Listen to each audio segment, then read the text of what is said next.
Hey guys, welcome back to my channel. Fun video today if you are an eyeshadow palette or eyeshadow lover. This is going to be a really fun video for you. I am sharing with you guys what I'm calling my fantasy eyeshadow palette. I've gone through my collection and I've kind of thought about if I was to put together the perfect eyeshadow palette for me, the palette that had like my favorite types of shades that would create almost any look that I would really want on like a glam or everyday basis. This is what I have picked out. So it started with 12 shades, then it went to 14. I ended up with 16. So I have 16 shades that I picked out from within my collection from existing eyeshadow palettes that I already own that I would put together to create what I consider the most perfect palette, at least for me. So we're going to go through it today. I'm going to share with you guys, of course, what I picked out, all the different swatches, how it would look all lined up and swatched on my arm. I hope the swatches do it justice. I know sometimes my swatches are like not the best. I tried to turn my lights down so they show up a little bit better, but I'm very happy with my selections. I can't wait to share them with you guys. Before we get into the video, a very special welcome to any of you that are new visitors here. Happy to have you here at my channel. I hope you enjoyed today's video, and if you do, hope you'll stick around for a while, maybe watch a few more videos, and of course subscribe to my channel. With all that said, we've got a lot of palettes to get into, so let's get right to it. Okay, you guys, so we're going to start off with some lid shades. So actually, let me kind of walk you through. As I mentioned, there are 16 shades in my fantasy palette. 7 of those are shimmers or lid shades, and then 9 of them are mattes or some version of a matte. So we're going to go through these starting with the lid shimmers. Lid shimmers are my very, very favorite. They're the part of the makeup process, or I should say the eyeshadow process, that like I think of transition shades and outer corner shades as like functional, but then you pop the lid shimmer on and it's like the thing that brings life to your eyes. You guys know how much I love my lid shimmers, so these were all very, very important. So the first one that I picked, this one is a very simple staple, but I think it's an essential because it's very, very multi-purpose, and I went with a shade from the Persona Identity 1 palette. I have the original version, and the one that I picked is this shade right here. This is the shade Sassy. This is such a perfect shimmer that I think is a great staple for really any palette because it's like a creamy white shimmer, but it's a very smoothing shimmer. It's not too glittery. It's a little bit metallic, but it's not very chunky at all. Like, this is such a good shade if you like something on your inner corner that's going to give you tons of brightness. Sorry, I have like a weird light coming through my window right there. I love this shade. It is so beautiful. It's not overly metallic, which I actually like because if I'm doing something really vibrant and bright on my inner corner, sometimes I don't want something too glittery or too sparkly, and this is that perfect formula and shade for the lightest shade in my palette that I think would go with just about anything else. So this would be my first selection, Persona Sassy. Fantastic formula. I've talked about the Persona shimmer formula a lot. For those of you that don't like something that has a lot of glitter in it or that is too chunky or flaky or too metallic or emphasizes lines on your lid, or if you're a little bit more mature, this is a great formula because it's a little bit more smoothing. The next shade I picked for my palette is similar in tone but a little bit different in formula, and it comes from the Pat McGrath Mothership palette. I think this is the Midnight Sun palette. I can never keep the name of this straight for some reason, but it's this shade right here in the corner. This is one of her, I think what people call her special shades. It's very, very glittery. It's almost like a pressed glitter. It's a little bit more on the dry side, but it's not a chunky glitter. It's a very, very refined, sparkly shade. Here it is, right here. Now it does look similar in shade to the one that I swatched previously, as you'll see in the little B-roll that I have inserted, but I'm not sure if you'll be able to see this in person, but this one has a lot of sparkly glitter in it. It's beautiful. It's a great lid topper shade if you want something like on the center of your lid to just add a little bit of sparkle and brightness and glam to your look. This could go on top of anything. It doesn't have a ton of pigment backing to it, so it's not super, super rich and opaque like the Persona one. This one is quite opaque. There's not a lot of sheerness to that one. This one's a little bit more on the sheer side if you kind of go in a little bit more light-handed, but it has a ton of sparkle in it. It is so pretty. It's definitely a shade that you'll want to use an eyeshadow primer with because there is a lot of glitter and sparkle in here that will end up on your cheeks if you don't, but I love it. It's one of my very favorite shades. This is one of my favorite palettes, even though it was way too expensive. I still think it's a beautiful palette. There's some really unique shades inside here, and I think this one is my very favorite and would be a staple for my fantasy palette. Now we're getting into some of the fun shimmers. The next shimmer comes from the Natasha Denona Retro palette. This is for one of my pinks. I've got to have a really nice softer shell pink for my lid, and this is one of my very favorites. It's this center shade in this palette right here. This is the shade Psychedelic. This is such a beautiful shimmery pink. It has a lot of multi-dimensional sparkle in it. It has a little bit of like almost a blue I don't even want to say undertone. It's not a duochrome, but it has some subtle blue toned sparkles throughout. It is absolutely stunning. The sparkle particles in here are microscopic. They are super, super tiny. So if you are someone that does not like something overly glittery or chunky glittery, this is a very, very refined shimmer that's not going to look glittery on your eyes unless you're really, really close or you're like up with a flashlight or the sun is shining in your eyes. Then you're going to kind of see that sparkle reflect, but it's so, so pretty. It's the most beautiful. Natasha Denona makes some of the most beautiful shimmers because they have that tiny microscopic glitter in them. If you look at this, so I actually have some sun coming my window now, you can see some kind of like bronze glitter, some blue, some pink, maybe even some silver. It's such a unique, beautiful shade, but as a whole, it looks like a shell pink with just a different kind of like sparkly touch to it. It's beautiful. One of my favorite lid shades. I love all the lid shades inside this palette. I think this is a phenomenal palette, as I mentioned in a recent video, but I definitely would want a good pink for my fantasy palette, and this one, there's just something extra special about this pink inside here. Next up, my fantasy palette would not be complete without a really nice duochrome. The one that I decided to go with comes from Sydney Grace, and it comes from the Quintessence palette. I don't talk a lot about this palette. I have the On the Horizons palette, which also has a duochrome in it, but ultimately I ended up going with this one because I think it's just so unique and beautiful and would go with a lot. And it's this shade right here. It's called the Milky Way. Now this reminds me a little bit of the Greatest Gift, but I'd say this is more purpley green, whereas the Greatest Gift, which is one of Sydney Grace's single shades that I talk a lot about that shade if you watch my channel regularly, because it's one of my favorite duochromes. This one's just a little bit different because it has a little bit more green and a little bit more purple in it. It has a fair bit of green in it. I don't know if that's going to come across. Let me turn my lights down for just a sec and see if maybe you guys can catch some of that green. Oh, I don't know. You can see the purple. The green's really hard to catch. In person, when you see that shine, it has quite a bit of green in it if you look at it in person. It's a gorgeous lid shade. I think it goes really well with some of the other shades I've selected, and it's just a really fun one when I want something a little bit different. It's beautiful, but still simple, and satisfies my appetite for a duochrome. Next up, I wanted something a little bit more on the gold side. This one might not be a surprise to you because this actually made it, the last time I did a video similar to this, I think a couple of years ago, I did a all-star eyeshadow palette video where I created a eyeshadow, like a hypothetical eyeshadow palette made of all my favorite shades, and this one was in that video as well. Still one of my favorites. It's from the Juvia's Place Nomad palette, and it's the center shade in this palette, which mine is, I'm nearly gonna hit pan. I almost hate to even swatch it. I'm gonna swatch around the edges so as not to hit pan yet. The shade doesn't actually have a name. It's just the one in the middle of the Nomad palette. Some of the Juvia's Place palettes I've realized don't have names on them, but I have said this before and I'll say it again and continue to say it. This is one of the most beautiful. It's like a cross between a champagne and a gold. It's not quite as warm and brassy as a traditional gold would be. I can be very picky with my golds. I don't generally like anything too warm or too brassy, and this is such a perfect shade. I feel like this is a shade that would look good on absolutely anyone. I've said that a million times, but it's not too yellow, it's not too orange, but it has just that like tiny bit of gold in it that makes it a little bit more than a champagne. It goes with just about anything. It's such a staple in my collection. There's a lot of times that I will reach for this palette just for that shade in the middle when I'm in the mood for something sparkly and slightly warm on my lid. This is one of the first ones that I pull out when I don't want to have to think too much. Still love it. It's been a long time favorite of mine. I definitely need a shade like this inside my fantasy palette. The next shade for my fantasy palette comes from Nabla. I knew I wanted a silver in my fantasy palette. I actually don't wear silver all the time, but once in a while, especially if I'm doing something really glamorous or I want something for more of a special occasion or a date night, I love putting a silver on the inner corner or on the center part of the lid. And I ended up going with this one from Nabla. This is the Cutie Platinum palette. So after swatching several different silvers, this ended up being the winner. Beautiful microscopic sparkle inside here. It looks like liquid metal when you swatch this one, but it's really, really nice and refined. It's not overly chunky. It doesn't emphasize, for how sparkly it is, it doesn't emphasize texture so much because it's a little bit more, I don't know if sheer is the right word. It's a little bit on the dry side, but it's very, very refined and just not chunky at all. It looks beautiful on the lids. It's very glamorous looking, which I really love, especially if I'm in the mood for a silver. Nabla has some of the most unique formulas outside of Natasha Denona. I think some of their formulas impress me the most as far as other eyeshadow palettes and having some really unique shimmer formulas and matte formulas, and this is one of those. It's so unique, so beautiful. And after pulling out and swatching all my different silvers, this is my very favorite. And that leaves us with my last shimmer in my Fantasy palette, and I ended up going with this one right here. This is also from a Nabla Cutie palette. This is the Nabla Metropolitan palette.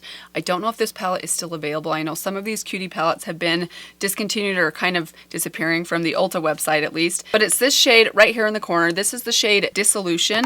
It is such a unique shade. This is, again, a shade that has a lot of glitter in it. You guys, I don't know what happened to me. I used to hate glitter, but these types, the glitters that I'm talking about today are the shades that have glitter particles in them. They are by no means pressed glitters. They just are shimmers that have some beautiful sparkle in them. And they're all very, very refined. So I'll swatch this next to the silver that I just swatched. This is such a unique shade because it's kind of like, it's a little bit bronze, it's a little bit pink, it's a little bit orange without being too orange. It's more of a peach than an orange, but it just has this gorgeous sparkle on top that, oh, it like hits all of those colors along with a little bit of kind of taupey silver. It's so unique. I don't have anything in my collection quite like this. It looks beautiful on the lid. If you go in really sheerly, you can get just like a subtle amount of sparkle, but if you go in with a heavy amount of product on your finger or on your brush, you can really get some warmth and opacity out of this one. It's beautiful. I love this one on the lids. It's a little bit deeper than some of my other shimmers. I'd by no means call this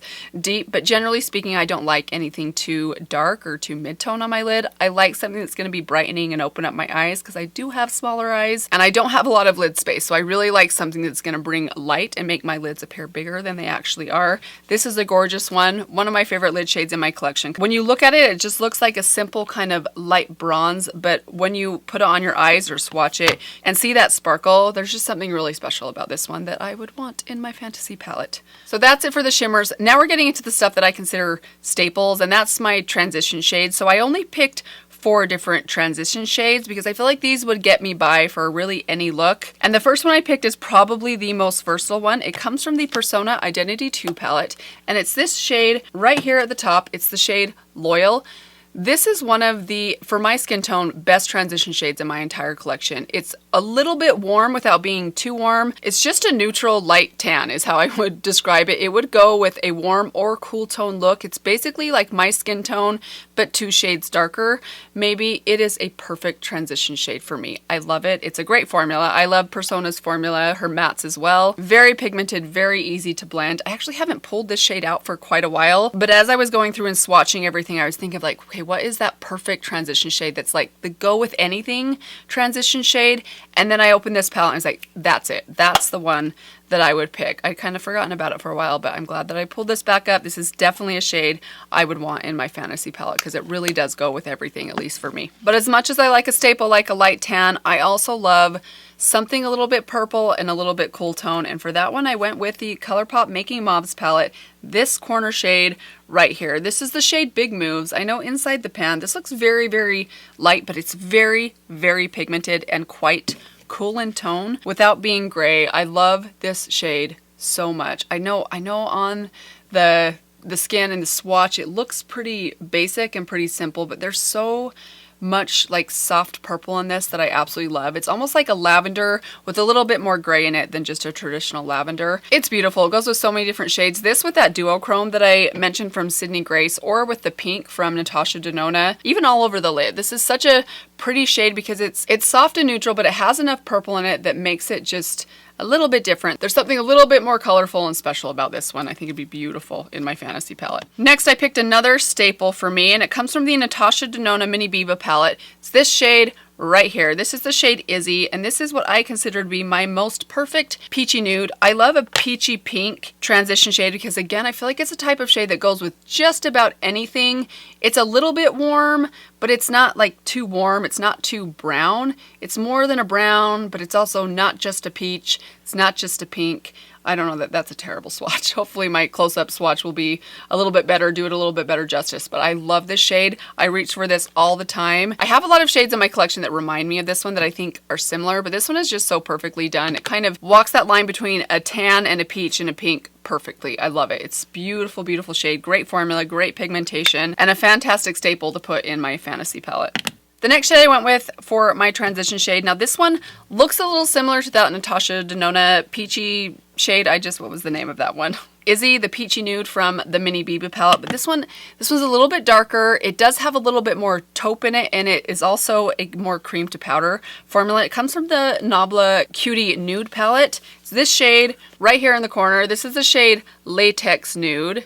It is absolutely stunning and such a unique formula. This kind of reminds me of a more powdery version of Natasha Denona's cream to powder formula. It's not quite a powder, but it's not quite as creamy as the Natasha Denona ones, but I love how this looks on the eye. So I'm going to swatch it right in between here. I know I have a little bit of staining right here, but this is a stunning shade. It actually, if I was to take this shade and this shade, that would be what this shade looks like. It's a little bit more cool tone than the Peachy Nude Izzy, but it's not quite as purple as this shade from the ColourPop Making Mauves palette. It's beautiful. It has that subtle, shiny, kind of creamy finish that I absolutely love. It's a little bit harder, takes a little bit more time to build up. You have to kind of tap it on rather than blend it on like you would with the powder, but I love how creamy this is. It builds up beautifully on your eyes. I love it so much. It's a beautiful shade. Sometimes I'll use that shade just all over my lid with a little bit of shimmer on the inner corner, inner part of my lid, but it does make a really great transition shade, and it goes with anything.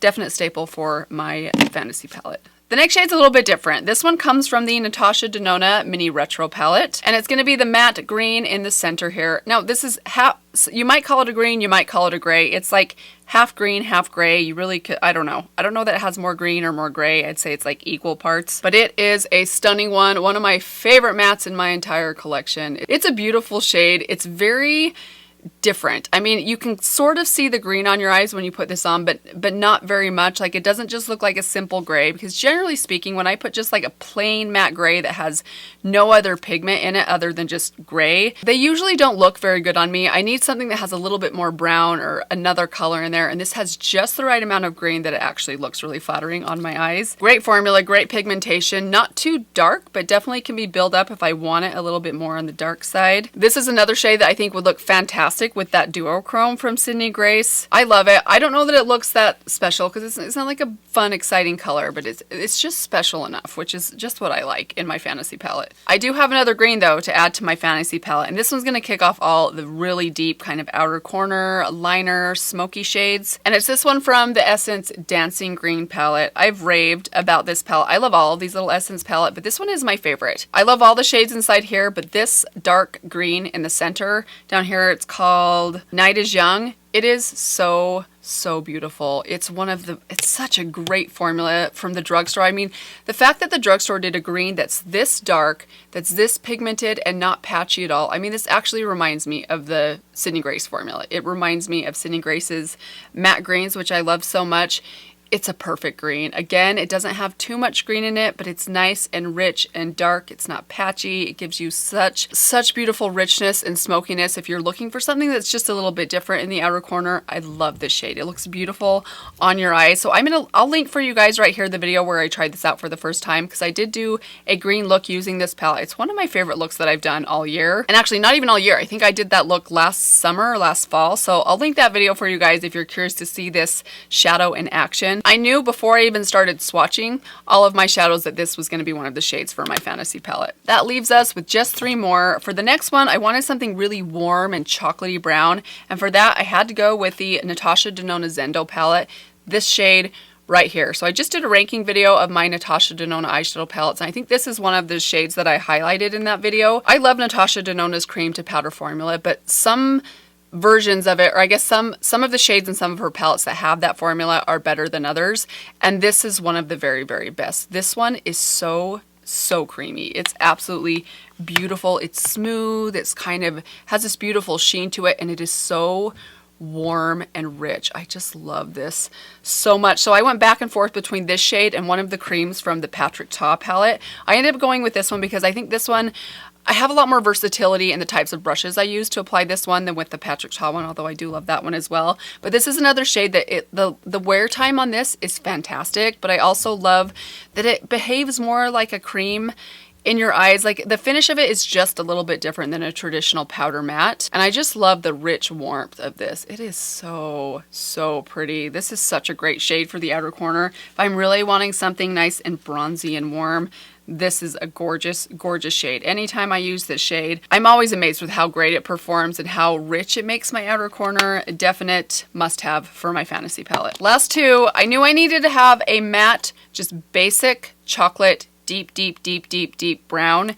And I knew Juvia's Place was going to be the place to find it. And I ended up going with this one in the Chocolates palette from Juvia's Place. It's this corner shade. It's the first one right here. So these shades are almost identical to each other. This one just in the right corner has a little bit more charcoal in it, whereas this one is just a touch more warm. I wouldn't actually call it like a warm or a red brown, but that's kind of what I wanted. Because this shade from the Zendo palette was so warm, I decided to go with something just kind of not too warm or too cool, just a very basic dark matte brown that I could really build up if I want like a brown liner, if I really just want to smoke out that outer corner or do a smoky eye. This is a great shade. I love the Juvia's Place matte browns because you can build them up to really intense richness. They're so deep and dark, but they blend really well, have great pigmentation. Ultimately, I thought the undertone of this one was perfect and went with every other shade that I had selected.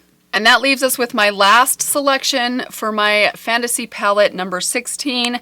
I also went with a Natasha Denona cream to powder formula, and this one comes from the Natasha Denona Love palette. Not my favorite palette from Natasha Denona, but there are a handful of shades inside here that are exceptional, and this is one of them. It is this shade right here. This is the shade Commitment. It looks very dark and almost like purpley black. But it's not quite as dark as it looks in the pan, but you can definitely build this one up to almost get that type of really dark richness. This is what I would call like a blackened plum. It's so pretty. It has some purple in it, but it's not too vibrant of a purple. It's more of like a charcoaly purple. Very rich, very creamy. So there's just one swatch of it. But again, if you want to really build it up, you can get this to look almost black if you really build that up. Do you see that like oil slick sheen? Oh, it's so pretty on the eyes. I love this shade. This is another one that if I really want to use like the light purple from the Making Mauves, the duochrome, or maybe the pink, or even the silver would look amazing with this shade. Stunning shade. A definite staple for me. I love a plum in my outer corner. Anything that has a little bit of red or a little bit of purple in it is a staple for me. I had to have this shade in my fantasy palette. Perfect formula. It goes with a ton of the other shades I selected. An absolute must-have for my fantasy palette. And that is it, you guys. These are all the shades that I've selected for my hypothetical fantasy palette. I'm going to insert one more close-up here for you guys. Don't they look beautiful all lined up together? If I was creating like a palette that I could take anywhere with me that would give me every shade that I might possibly want. I mean, I say that like I would never own another eyeshadow palette. That's not true. Or I guess I should say it like this. If I was stuck with this one palette for the rest of my life, I would be pretty content with this one. I feel like it would cover most of what I would want the most. I hope you guys enjoyed it. What did you think of my selections? Was it way too colorful for you? Probably not. Was it way too boring for you? I'd love to know. Let me know down in the comments below. But that is going to do it for today. I hope you guys enjoyed this video. Thank you so much for stopping by, for watching. Let me give you one last reminder. If you haven't yet subscribed, please consider doing that before you leave. But that's all I have for you guys today. Thanks again. I will see you all very soon in my next video. Bye. This is SHS Blue. And we won our game yesterday, and so I feel like I need to keep my nail color on because we play the same team tomorrow. And this seemed to work yesterday. I'm not superstitious, but I am a little stitious.